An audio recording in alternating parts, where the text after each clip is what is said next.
Hello guys, कैसे हो तुम सब यार। होप करता हूँ सब मजे में होंगे। And yes, welcome to battle of colour series season 2। आज से इस सीरीज का सेकंड सीजन स्टार्ट हो गया है। अब फिर से पुराना वाला मजा आने वाला है यार। मतलब कुछ लोगों की अब हटेगी, कुछ लोग दूसरों की हटाएंगे, कुछ लोग खुश होंगे एंड कुछ लोग शायद रो भी जाएं। खैर जो भी बोलो, अब तक की अगर मेरी कोई सबसे अच्छी सीरीज कोई रही है तो वो मेरे लिए तो वैसे मैं तुमको बोलता हुआ आया हूँ कि वो टॉप 10 की सीरीज है जो मुझे अच्छी लगती है। बट तुम्हारे POV से, मतलब तुम लोगों में से काफी सारे लोग यही कहते हैं कि भाई मेरी बैटल ऑफ कलर की सीरीज सबसे अच्छी है। एंड इसीलिए उसके ऊपर बहुत सारी रिक्वेस्ट आ रही थी एंड सिर्फ इसीलिए मैं इस सीरीज का सेकंड सीजन तुम लोग के लिए लाया हूँ। एंड जैसे कि आज बात होने जा रही है बैटल ऑफ ब्लैक पर, वैसे ही अब अपने दूसरे कलर्स को भी सिलेक्ट करके एंड उन कलर्स के कैरेक्टर्स को आपस में भी कंपेयर करेंगे। एंड गाइस, आज जो बात होने जा रही है वो सिर्फ अपने बैटल ऑफ ब्लैक पर ही नहीं होने जा रही है, बल्कि बैटल ऑफ ब्लैक गॉड्स पर होने जा रही है। एंड याद रखना, सीजन 2 पर। सीजन 1 में भी एक ऐसी वीडियो है जो मैंने बनाई है, बट ये सीजन 2 एंड इसकी मतलब कैरेक्टर्स भी चेंज है एंड सारी नॉलेज भी चेंज है, हर चीज अपग्रेडेड है। एंड आज के इन ब्लैक गॉड्स में है अपना Hajun, the Darkest Knight, Alien X and Anti Spiral. बाकी गाइस, लाइक आई सेड, ये बात है कि बैटल ऑफ ब्लैक गॉड्स पर, बट हम जो है अपनी एक battle of black normal characters पर भी वीडियो बनाएंगे। सही है, तो उसके लिए भी तुम लोग कैरेक्टर्स सोच लेना। बाकी अभी के लिए यार चलो सब हाइप बना लो कि इनमें से कौन जीतेगा। एंड वैसे तो गाइस, ये जो बैटल है ना, इसका जो पैनल मैंने ना ऐसी मतलब सजेशंस के लिए बनाया था। तुम लोगों से मैंने ब्लैक कलर के अपने कैरेक्टर्स के सजेशंस मांगे थे, बट तुम लोगों ने भाई इस पैनल को लेके अपने कम्युनिटी टैब पर डिबेट करना शुरू कर दिया, लड़ना शुरू कर दिया, मतलब ब्ला ब्ला ब्ला। कुछ लोग बोल रहे हैं हाजुन पूरी लिस्ट को सोलो कर सकता है एंड कुछ लोग बोल रहे हैं अपने TDK डार्केस्ट नाइट अपनी पूरी लिस्ट को सोलो कर सकता है, वन शॉट कर सकता है हाजुन जैसे कैरेक्टर को। वेल भाइयों, ये सब देखो इतना आसान नहीं है जितना तुम लोग बना के बोल रहे हो। सही है, तो ठंड रखो। आज जो कैरेक्टर्स है ना, मैं उनको उनकी आज कॉस्मोलॉजी के साथ भी कंपेयर करूंगा एंड विदाउट कॉस्मोलॉजी भी कंपेयर करूंगा। एंड ये जो मैंने विदाउट कॉस्मोलॉजी कंपेयर करने का बोला है ना, तो वो इसलिए बोला है क्योंकि भाइयों ये जो कॉस्मोलॉजी का चक्कर है ना, ये सिर्फ कुछ धत्ती लोगों को मतलब समझ आता है एंड कुछ ही लोग इसके बारे में जानते हैं। मैंने जो अपने हाजुन के ऊपर डिटेल्स में वीडियो बनाई थी, तो उसके अंदर मैंने कॉस्मोलॉजी पर भी एक शॉर्ट एक्सप्लेनेशन दी है, वो जाके चेकआउट कर सकते हो तुम लोग। But honestly most of the guys they don't give a damn about it, right? Because some people guys hardly fictional चीजें देखते हैं। अब वो हार्डली जब फिक्शनल चीजें देख रहे हैं तो अब वो कॉस्मोलॉजी पर ध्यान दे लें या फिर वो अपने सिंपल कंपैरिजन पर ध्यान दे लें। राइट, ये एक सिंपल सी चीज है। कॉस्मोलॉजी है उन लोगों के लिए जो बहुत ज्यादा धत्ती है इनमें, एंड जो अपना सिंपल कंपैरिजन है वो भाई उन लोगों के लिए जो मतलब एक ओपन माइंडेड हर चीज को एज अ फन देखते हैं, राइट? सो इसलिए मैंने कहा कि भाई मैं कॉस्मोलॉजी के साथ भी कंपेयर करूंगा एंड विदाउट कॉस्मोलॉजी भी करूंगा। सो अब आज की जो गाइस सबसे पहली बैटल होने वाली है वो होगी अपनी alien x versus anti spiral के बीच में। एंड गाइस, मैंने ऐसा इसलिए बोला कि अपना जो हाजुन एंड डार्केस्ट नाइट है ये ओवरकिल है। मतलब ये एलियन एक्स एंड अपने एंटी स्पाइरल को दोनों को ही कच्चा चबा सकते हैं। I am not kidding guys. अगर एलियन एक्स एंटी स्पाइरल दोनों ही अपना टीम अप करके किसी भी इन दोनों में से एक कैरेक्टर के सामने खड़ा हो जाए ना, अपने हाजुन के सामने या TDK के सामने, तो तब भी it doesn't matter man, they will smoke them. इसलिए यहाँ पर सही यही रहेगा कि हम अपने Alien x versus anti spiral को कंपेयर करें एंड देन फिर अपनी जो आज की मेन बैटल है उसके ऊपर बात करें। सो अब फाइनली स्टार्ट करते हैं आज का comparison. And by the way, किसी को अगर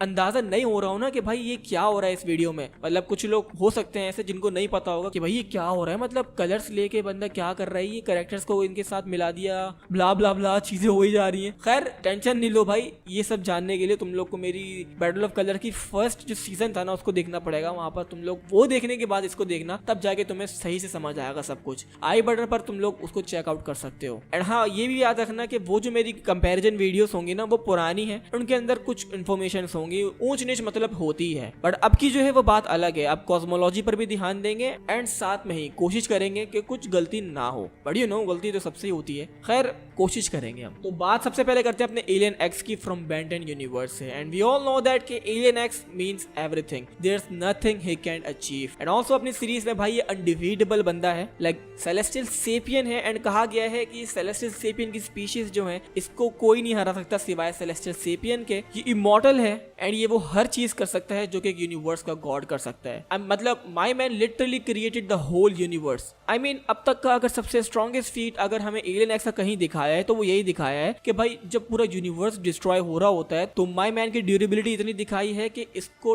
टस से मस उसकी डिस्ट्रक्शन कुछ नहीं कर सकती। मतलब यूनिवर्सल लेवल की डिस्ट्रक्शन इसकी ड्यूरेबिलिटी के मामले में कुछ भी नहीं है। एंड जब वो पूरा यूनिवर्स डिस्ट्रॉय हो गया तो भाई इसने दोबारा से पूरा का पूरा यूनिवर्स रिक्रिएट कर दिया था। आई मीन यही सबसे बड़ा फीट है आज तक अपने एलियन एक्स के पास। बट बात अभी गाइस यहाँ पर आगे खत्म नहीं होती है। अगर इस लिहाज से देखें तो अपना एलियन एक्स जो है वो एक यूनिवर्सल प्लस लेवल तक जाता है। बट इसके बारे में जो हमें बताया है तो उस बात से भाई ये बंदा जाता है मल्टीवर्सल एंड इवन हाइपरवर्सल लेवल पे। एंड कुछ लोग का मानना है कि ये आउटर वर्सल लेवल के कैरेक्टर में भी जाता है। बट खैर ये सिर्फ मानना है, सही है। आई मीन इसके क्रिएटर्स ने हमें भाई ये बताया कि ये इमॉर्टल बीइंग है एंड ये ओमनीपोटेंट भी है। इसको भाई उन लोगों ने 26 डायमेंशन का कैरेक्टर बताया है, राइट।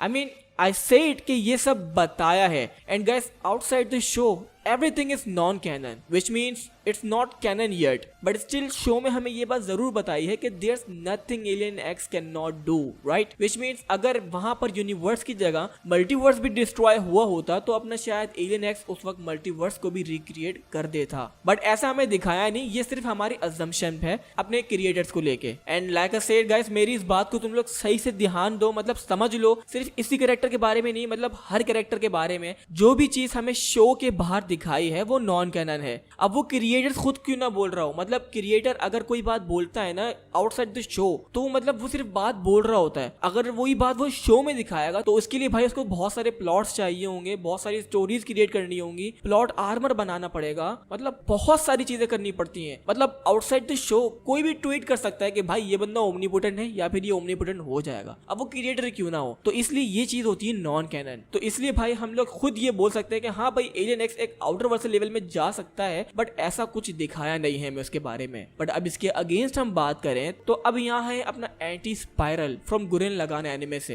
एंड ये एक ऐसा गॉड है जिसके अंडर पूरी 10th D है। लाइक ये गाइस 10 डिमेंशन प्लस कैरेक्टर में आता है। एंड 10 डिमेंशन में मतलब अनकाउंटेबल मल्टीवर्सेस हैं, उनके मल्टीवर्सेस के अंदर uncountable universes and galaxies and so on planets वगैरह हैं। मतलब ये बंदा उन्हीं सब चीजों से अबव है, ये अपने विल पर उन्हें डिस्ट्रॉय और रिक्रिएट कर सकता है। एंड यहाँ पर ये बात याद रखना कि इसके बारे में ये सब हमें शो में दिखाया है, मतलब ये सब इसके बारे में हमें आउटसाइड द शो बताया नहीं है इसके क्रिएटर्स ने, नहीं ये सब दिखाया है लिटरली। एंड जिसकी वजह से गाइस अपनी जो एंटी स्पाइरल की कॉस्मोलॉजी हो रही है वो मतलब बहुत ही नेक्स्ट लेवल की हो रही है। And in matter of cosmology anti spiral can smoke alien x, क्योंकि शो में एलियन एक्स एक यूनिवर्सल प्लस फीट करते हुए हमें दिखाया है, जबकि अपना एंटी स्पाइरल जो है उसने ऐसी मतलब मजे मजे में अपने मल्टीवर्स को पूरा बैटल ग्राउंड बनाया हुआ है। एंड सिर्फ एक ही मल्टीवर्स नहीं बल्कि बहुत सारे मल्टीवर्स, विच मीन्स इसका जो टियर लेवल है वो इसको इजिली अपने एक्स्ट्रा डायमेंशनल एंड हाइपरवर्सल लेवल तक लाके खड़ा करता है। तो यस कॉस्मोलॉजी के मामले में भाई यहाँ पर विनर होगा अपना एंटी स्पाइरल। बट अगर नॉर्मली हम विदाउट कॉस्मोलॉजी की बात करेंगे तो भाई यहाँ पर फिर अपना विनर होगा एलियन एक्स, क्योंकि देखो first of all he is undefeatable. इसकी क्या लिमिट है, इसको कौन मार सकता है, ऐसा कुछ नहीं पता इसके बारे में। कहा गया है कि ये 26 डायमेंशनल बीइंग है। तो अगर गाइस ये बात सच है एंड एलियन एक्स वाकई 26 D में आता है तो भाई alien x is easily winner even in cosmology. But ये बात मैंने तुमको बोल दी ना कि ये नॉन कैनन है, कैनन नहीं है, इसलिए हम इस बात से विनर डिसाइड नहीं कर सकते हैं। तो विदाउट कॉस्मोलॉजी तो यहाँ पर विनर होगा अपना एलियन एक्स, क्योंकि भाई अपना एंटी स्पाइरल जो है वो अपने साइमन से ही कुत्तों की तरह पिट चुका है। बट जबकि एलियन एक्स अनडिफीटेबल दिखाया है तो इस लिहाज से हम एलियन एक्स को विनर बता सकते हैं without cosmology. But with cosmology यहाँ पर विनर है अपना एंटी स्पाइरल। बाकी अब इसमें तुम लोगों का ओपिनियन क्या है, इसमें से कौन जीतेगा मुझे बताना मत भूलना। एंड हाँ मुझे पता है कि अब मुझे बहुत ज्यादा हेट मिलने वाला है, क्योंकि बेन 10 फैंस ने मुझे पिछली बार भी नहीं छोड़ा था तो इस बार भी नहीं छोड़ेंगे। आई मीन वो लोग यार फैक्ट्स को नजरअंदाज कर देते हैं, राइट। आई मीन जब वो अपने ओपिनियन बताएंगे तो वो सारे फैक्ट्स को नजरअंदाज कर देंगे कि भाई ये सब जो 26 D के बारे में बताया ये नॉन कैनन है, मतलब नॉन कैनन ये कहलाता है, वो ये बात मानेंगे ही नहीं। आई मीन मान लिया तो भाई सैल्यूट है तुम लोगों को, बट अगर नहीं तो फिर आई एम सॉरी। एंड इस बात का मुझे डर नहीं है कि मुझे हेट मिलेगा, अगर मुझे इस बात का डर होता तो भाई मैं इस सीरीज का कभी सीजन 2 लाता ही नहीं। सो खैर अब alien X and Anti spiral के बीच की फाइट जो है सेटल हो चुकी है। एंड अब गाइस हमें ये मानते हुए चलना होगा कि अपना anti spiral and alien x दोनों ही अब इस बैटल्स में से समझ लो हार चुके हैं। मतलब एंटी स्पाइरल भी अगर एलियन एक्स से जीत गया तो वो क्या उखाड़ लेगा, आगे कुछ भी नहीं कर सकता, वो हाजिन वन शॉट कर सकता है, टीडी के वन शॉट कर सकता है उसको, ठीक है। मतलब इन दोनों को एट अ सेम टाइम ये दोनों कर सकते हैं वन शॉट ऑब्वियसली। तो दोनों ही आउट हो चुके हैं आज की बैटल से अपने Alien X and annuity spiral. अब बात आई है अपने मेन बैटल की, जो कि है Hajun versus TDK the Darkest Knight. तो वैसे तो गाइस मैं अपने हाजुन पे एक फुल्ली एक्सप्लेन्ड ऑलरेडी एक वीडियो बना चुका हूँ। उसके अंदर मैंने डिटेल में अपनी शिंदा बांशो, उसकी कॉस्मोलॉजी, वो कितना स्ट्रांग है, वो क्या क्या करने की एबल है, वो सब एक्सप्लेन करा है। वो तुमको वीडियो लास्ट में जाके देखनी पड़ेगी अगर तुम लोग हाजुन को लेके इंटरेस्टेड हो तो। इसलिए हाजुन आज हमारा मेन फोकस नहीं होगा। आज हम सिर्फ हाजुन के ऊपर मेन बात करेंगे, उसके मतलब मेन पावर्स पे, मेन फीट से बात करेंगे। तो आज जो मेन फोकस होने वाला है वो होने वाला है अपना डार्केस्ट नाइट, क्योंकि इस बंदे की समझ लो पहली बार बात होने जा रही है इस चैनल पे। एंड यहाँ की ऑडियंस भी गाइस इस बंदे को मतलब पहली बार कुछ लोग होंगे जो जानने वाले होंगे, ठीक है। तो मैं थोड़ा डिटेल्स में इसकी जाने वाला हूँ, तो इसलिए पॉपकॉर्न वगैरह पकड़ लेना, क्योंकि काफी इंटरेस्टिंग स्टोरी होने वाली है इसकी। तो गाइस अपना ये जो TDK है, जो डार्केस्ट नाइट है, ये असल में बना है अपने 3 लोगों से मिलके, राइट। एक है अपना जोकर, एक है अपना बैटमैन एंड एक है अपना डॉक्टर मैनहट्टन। मतलब ये अपने DC यूनिवर्स के एक अल्टरनेट यूनिवर्स से अर्थ 22 से है। ये हम उस बैटमैन की बात कर रहे हैं कि जहां पर अपने बैटमैन ने जोकर को मार दिया, बट जोकर ने जैसे जैसे करके अपने बैटमैन को पॉइजन कर दिया होता है। एंड वो गैस पॉइजन ऐसा होता है कि अपना जो बैटमैन है वो चेंज होने लगता है जोकर में, लाइक लिटरली उसकी पर्सनैलिटी पूरी जोकर की बन जाती है। एंड जब गैस ऐसा होता है तो तब क्रिएट होता है अपना द बैटमैन हु लाव्स वाला वर्जन। आई मीन गैस ये बैटमैन के वर्जन के बारे में तो तुम लोगों ने सभी ने सुना होगा। आई मीन फोर्टनाइट में इसकी स्किन तक के है यार। तो जब अपना गैस ये वर्जन क्रिएट हो जाता है ना, द बैटमैन हु लाव्स, तो फिर आगे कहानी चलती है अपनी डार्केस्ट नाइट की। मतलब डार्केस्ट नाइट को अगर तुम्हें समझना है ना, तो भाई द बैटमैन हु लाव्स की थोड़ी सी ओरिजिन भी समझनी पड़ेगी, इसलिए मैंने तुम्हें इसके बारे में बताया है। तो खैर भाई, अपना ये जो द बैटमैन हु लाव्स वाला वर्जन है ना इसका, ये इतना खतरनाक होता है, मतलब इसको कंप्लीट आइसोलेशन चाहिए होती है। लाइक पूरे वर्ल्ड पे खुद राज करना चाहता है। जितने भी गैस जस्टिस लीग के हीरोज एंड अदर हीरोज होते हैं, उन सबको ये लिटरली डिफीट कर देता है अपना खतरनाक माइंड यूज करके। But for some reason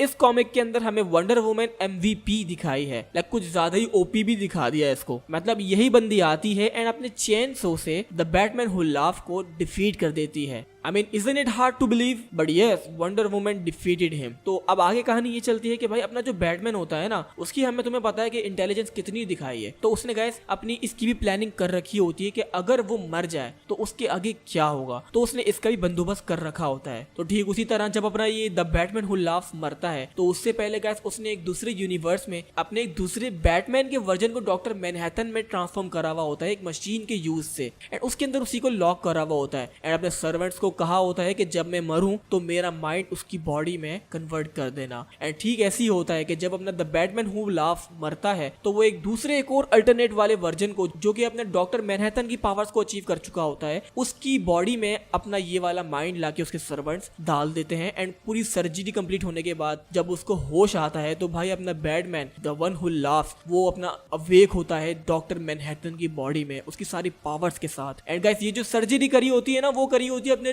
3 alternate universe के इविल एल्फर्ट्स ने। Like no way man, it was so bad ass. तो खैर गैस, जब अपना बैटमैन हु लाव्स अवेक होता है अपने डॉक्टर मैनहट्टन की बॉडी में उसकी पावर्स के साथ, तो तुम्हें अपने डॉक्टर मैनहट्टन की पावर्स का तो यार पता ही है ना, वो नियरली ओमनीपोटेंस के लेवल की उसकी पावर्स हैं। I mean my man can reality wrap at a molecular level. But अभी गैस रुको, अभी डार्केस्ट लेवल समझ लो बनने वाला है, अभी बना नहीं है। अभी यहाँ पर जो बना है वो है अपना बैटमैनहट्टन, जो कि बहुत ही कोई रिडिकुलस नेम है। मतलब यही नेम है जो कि इसको मिला था, इसने खुद अपने आप को मतलब बोला था। तो काफी ये लेम नेम है बैटमैनहट्टन। तो खैर नेम को करो असाइड, जब गाइस अपना बैटमैनहट्टन क्रिएट हो जाता है, तो भाई वो पूरे यूनिवर्स में जितने भी इविल बैटमैन होते हैं ना, वो उन सब के एट्रीब्यूट्स को खुद ले लेता है। एंड ये जो गाइस अपनी मोबियस चेयर होती है ना, जो भी इसके ऊपर बैठता है तो वो उसको ओमनीशिएंट की पावर दे देती है। तो वो गाइस उसका गलत यूज करता है। वो मतलब अपने फ्लैश को यूज करता है, जो कि गाइस एक ऐसा फ्लैश होता है जो कि खुद डॉक्टर मैनहट्टन की पावर्स को अचीव कर चुका होता है उस मोबियस चेयर पे बैठने के बाद। तो गाइस वो उस मोबियस चेयर को अल्टरनेट कर देता है, लाइक उसके गाइस वो ऑर्डर ही चेंज कर देता है। तो उसके ऊपर जो भी बैठता है ना, मतलब जब अपना फ्लैश डॉक्टर मैनहट्टन वाला फ्लैश उस मोबियस चेयर पर बैठता है, तो उसकी जो भी गाइस पावर्स मिलनी होती है ना, वो सारी की सारी पावर्स ट्रांसफर हो जाती हैं अपने बैटमैनहट्टन के पास, वही बैटमैन के पास जो कि अपना अवेक हुआ है डॉक्टर मैनहट्टन की बॉडी में। तो जब ऐसा होता है ना, तो गाइस तब क्रिएट होता है अपना डार्केस्ट नाइट। आई नो यहाँ पर थोड़ा समझना कॉम्प्लिकेटेड है एंड मैंने यहाँ पर तुम लोग को सारी डिटेल्स नहीं बताई हैं, मतलब मैंने बहुत सारी मेन डिटेल्स छोड़ दी हैं ताकि अगर तुम लोग खुद से भी ये कॉमिक पढ़ो तो तुम्हें मजा आए, मैं सारा मजा खराब नहीं कर रहा इसलिए। तो खैर अब जब अपना गाइस भाइयों बैटमैन है नहीं इतना ओपी था, बट जब उसको अपने मोबियस चेयर ने और ओमनिशिएंट की पावर दी तो भाई उसकी पावर्स कुछ ज्यादा ही नेक्स्ट लेवल पर पहुंच गई। मतलब तब वहां पर भाई डार्केस्ट नाइट क्रिएट हुआ, एक ऐसा कैरेक्टर पूरे डीसी यूनिवर्स में जो कि समझ लो बहुत ही ज्यादा ओपी था and one of the strongest character supreme beings में समझ लो वो आता है। तो अब गाइस ये तो थी इसकी ओरिजिन। अब इसका ये एक मकसद था, इसको क्रिएट करने थे the last 52 multiverse, I mean planets थे बट इसको खुद क्रिएट करने थे, जिसको गाइस 52 मल्टीवर्सेस भी कहा गया है। तो खैर ये इसका गोल था, इसको अपना खुद के एक मल्टीवर्स क्रिएट करने थे एंड पूरी की पूरी दूसरी रियलिटी को तबाह करना था। तो ये कहानी थी इसकी। बट गाइस फिर हुआ ये कि इसको रोकने के लिए आ जाती है अपनी परपेचुआ, एंड ये जो गाइस परपेचुआ है ये एक लिटरली अपने पहले कभी एंटी मॉनिटर्स के साथ हुआ करती थी। आई मीन गाइस ये one of the anti monitors में से एक थी एंड ये गाइस वही एंटी मॉनिटर है जिसने कॉस्मिक आर्मर सुपरमैन को क्रिएट किया था। आई मीन तुम लोग को याद है ना कि वो कितनी स्ट्रॉन्गेस्ट बीइंग था कॉस्मिक आर्मर सुपरमैन, तो ये वही एंटी मॉनिटर्स हैं जिन्होंने क्रिएट किया था अपने कॉस्मिक आर्मर सुपरमैन को ताकि वो डिफीट कर सके अपने मैंड्रैक जैसी एंटिटी को। तो अब ये जो परपेचुआ है ये समझ लो उन सब की मदर है, she is the mother of all, she is also responsible for the whole creation of multiverse guys. इसी ने गाइस मल्टीवर्स पूरा क्रिएट किया था पहले। तो अब तुम लोग को अंदाजा हो रहा होगा ना कि भाई ये परपेचुआ कौन है। तो जब ये अपने द डार्केस्ट नाइट को रोकने आई तो भाई द डार्केस्ट नाइट ने लिटरली इसको स्मोक्ड कर दिया, लाइक लिटरली मिड डिफिकल्टी के साथ इसको उसने डिफीट कर दिया। नो किडिंग यार, जो बंदी गाइस मोर देन स्ट्रॉन्गर हो अपनी मैंड्रैक जैसी एंटिटीज से, मोर देन स्ट्रॉन्गर हो अपनी कॉस्मिक आर्मर सुपरमैन जैसी एंटिटी से, मोर देन स्ट्रॉन्गर हो अपनी जितने भी एंटी मॉनिटर्स हैं उन सब से, उसको भाई इसने मिड डिफिकल्टी के साथ डिफीट कर दिया। तो यहाँ पर ही कितना बड़ा फीट है तुम लोग खुद सोच सकते हो। मतलब अगर कॉस्मिक आर्मर सुपरमैन को तुम इससे कंपेयर करोगे तो यहाँ पर अपना भाई टीडी के लिटरली स्मोक्ड हिम। लो डिफिकल्टी लगेगी यार इसको अपने कॉस्मिक आर्मर सुपरमैन को हराने के लिए, जो कि अपने सुपरमैन का सबसे स्ट्रॉन्गेस्ट वर्जन माना जाता है। वेल मिल्कमैन भी है बट उससे पहले बस यही है कॉस्मिक आर्मर सुपरमैन जो कि सबसे स्ट्रॉन्गेस्ट है अपने सुपरमैन का वर्जन, बट स्टिल टीडी के क्लैप्स हिम। तो गाइस अब ये जो इसने फीट करा है ना अपने द डार्केस्ट नाइट ने, ये जो फीट अचीव करा है यही इसको लिटरली अपना एक 1A पे लाके खड़ा कर देती है, लाइक 1A एक आउटर वर्सल लेवल पे लाकर खड़ा कर देती है। एंड अब इतने सब सीन होने के बाद अब तुम लोग यही सोच रहे होगे कि भाई अब कौन ऐसा कैरेक्टर है जो कि इसको डिफीट कर सकता है, राइट? तो उसका आंसर यहाँ पर यही है, प्लॉट आर्मर। यस, इसका प्लॉट आर्मर गैस खत्म हो गया था एंड तभी गैस अपनी वंडर वुमन आती है, वो अपनी लाशों के साथ कंबाइन हुई हुई आर्मर को यूज कर रही होती है, मतलब गोल्डन आर्मर पहनी हुई होती है एंड वो अपने अगेंस्ट खड़ी हो जाती है डार्केस्ट नाइट के। जब वो अपने परपेचुआ को डिफीट कर देता है तो उसके बाद वो अपने वंडर वुमन से लड़ना शुरू कर देता है। तो वंडर वुमन एंड इनकी फाइट जो है गैस बहुत लंबी चलती है एंड थ्रू स्पेस टाइम ये लोग भाई अपने उस वक्त पहुंच जाते हैं लड़ते लड़ते कि जब क्रिएशन हो रही होती है, जब अपनी परपेचुआ पूरे मल्टीवर्स को क्रिएट कर रही होती है ना, ये वहां पर पहुंच जाते हैं। एंड सेम फिर उसके ही थोड़े वक्त बाद वहां पर भी लड़ते लड़ते भाई ये लोग पहुंच जाते हैं कि जब पूरे यूनिवर्स का एंड होने वाला होता है, मतलब पूरे यूनिवर्स में गाइस एक ही सन होता है, राइट? एंड वो वहां पर उस मोमेंट पे पहुंच जाते हैं कि जब उस सन की एनर्जी खत्म होने वाली होती है एंड वो एनर्जी ऐसी हमें दिखाई है कि वो उस एनर्जी से कोई भी नहीं बच सकता है, राइट? आई मीन तो यहाँ पर अपनी वंडर वुमन गाइस ऐसी ही जीतती है कि वो अपने डार्केस्ट नाइट को धक्का दे देती है अपने वो उस सन की खत्म होती हुई एनर्जी में, एंड जिसकी वजह से अपना वहां पर विनर होती है वंडर वुमन एंड ऐसे डिफीट होता है अपना डार्केस्ट नाइट। तो अब यहाँ पर काफी ऐसे लोग हैं भाई जो बोल रहे थे कि वंडर वुमन इतनी ओपी कैसे हो गई फालतू में, मतलब इतना ओपी इसको दिखा दिया कि इसने डार्केस्ट नाइट जैसे कैरेक्टर को डिफीट कर दिया। तो ये बात सच है, ये कुछ ज्यादा ही मतलब हमें फालतू में इसको इतना ओपी दिखा दिया, हालांकि इसका कोई सेंस नहीं बनता। काफी सारी बहुत सारी रिडिकुलस चीजें थी भाइयों जो हमें इस कॉमिक में दिखाई है जिस बात का सेंस नहीं बनता है, बट इट स्टिल यहाँ पर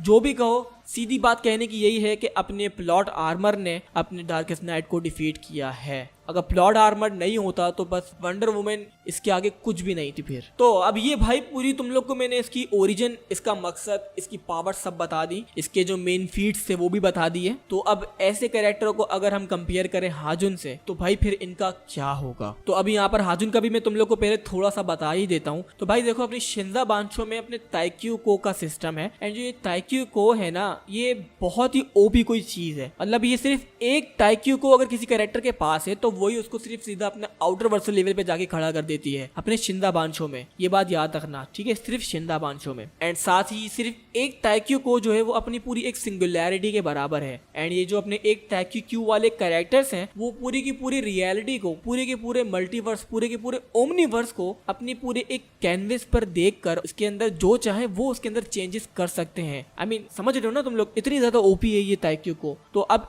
एक ताइक्यू को इतनी ओपी है तो सोचो अपने हाजुन के पास ये अनलिमिटेड है, उसके पास अनलिमिटेड ताइक्यू को है। तो कभी सोचा है तुम लोगों ने अपना हाजुन किस लेवल पे होगा? मतलब हाजुन आता ही अपना एक ऐसा गॉड है जो कि ट्रांसेंड करता है हर चीज को। अगर इसको पता है, इसकी इंटेलिजेंस में अगर ये बात है कि इससे ओपी कोई चीज एग्जिस्ट करती है तो इवेंचुअली माय गाय उसको भी ट्रांसेंड कर देगा। इसकी यही समझ लो मेन एबिलिटी है। एंड विद इन्फिनिट ताइक्यू को my guy is not omnipotent but still इसका जो लेवल है वो ओमनीपोटेंट के लेवल का है। मतलब यहाँ पर ये बंदा भाइयों अपने शिंदा बांशो की कॉस्मोलॉजी के थ्रू एक बाउंडलेस कैरेक्टर, मतलब बेस बाउंडलेस कैरेक्टर के अंदर आता है। तो अब सिंपल सी बात यहाँ पर यही है कि भाई अब अगर इन दोनों के बीच फड्डा हुआ ना तो जहाँ पर ये लड़ेंगे ना वहां का एग्जिस्टेंस जो समझ लो गया, खत्म।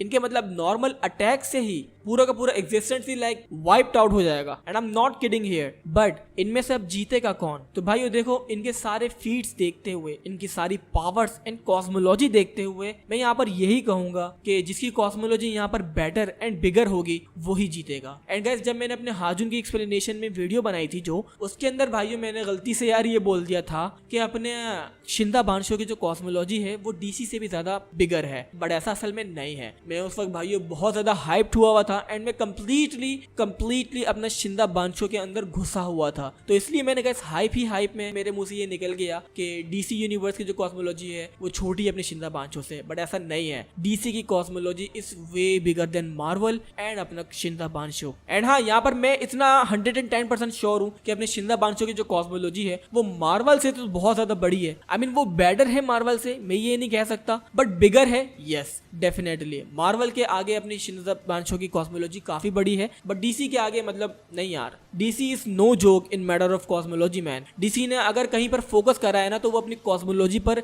एंड अपने कैरेक्टर्स पर ही फोकस करा है, unlike Marvel, right. And in comparison of cosmology यहाँ पर विनर अपना गाइस TDK ही होगा। आई मीन अब अपने शिंदा बांशो में हाजुन के पास जितनी भी ताइक्यू को हो वो बेशक अपने शिंदा बांशो के थ्रू अपना ओमनीपोटेंट के लेवल पे हो, बट अगर वो अपने डीसी के कोई कैरेक्टर से लड़ेगा तो उसकी कॉस्मोलॉजी भी मैटर करेगी। एंड जो अपने कॉस्मोलॉजी है अपनी हाजुन की, शिंदा बांशो की, तो वो डीसी में बहुत छोटी होगी उसके आगे। तो इसलिए अपना TDK जो है अपने हाजुन को वन शॉट तो नहीं करेगा, मतलब उसको हाई डिफिकल्टी लगेगी अपने हाजुन को हराने के लिए, बट स्टिल यहाँ पर विनर अपना TDK ही होगा। बट ये बात थी गाइस अपने कॉस्मोलॉजी के साथ। बट अब अगर मैं नॉर्मल अपने वीडियो की बात करूँ, नॉर्मल कंपैरिजन की बात करूँ जो कि विदाउट कॉस्मोलॉजी होगा, तो फिर यहाँ पर मैं ये कहूंगा कि Hajun would smoke TDK। I mean without cosmology यहाँ पर बेसिकली विनर फिर अपना हाजुन है, क्योंकि गाइस वो लिटरली एक अपना ओमनीपोटेंट बीइंग बन चुका है। उसकी जो पावर्स हैं वो सारी ओमनीपोटेंट लेवल की हैं। तो इसलिए अगर तुम लोग कॉस्मोलॉजी को बीच में नहीं लाते हो तो फिर तो भाई अपना यहाँ पर Hajun take the W here.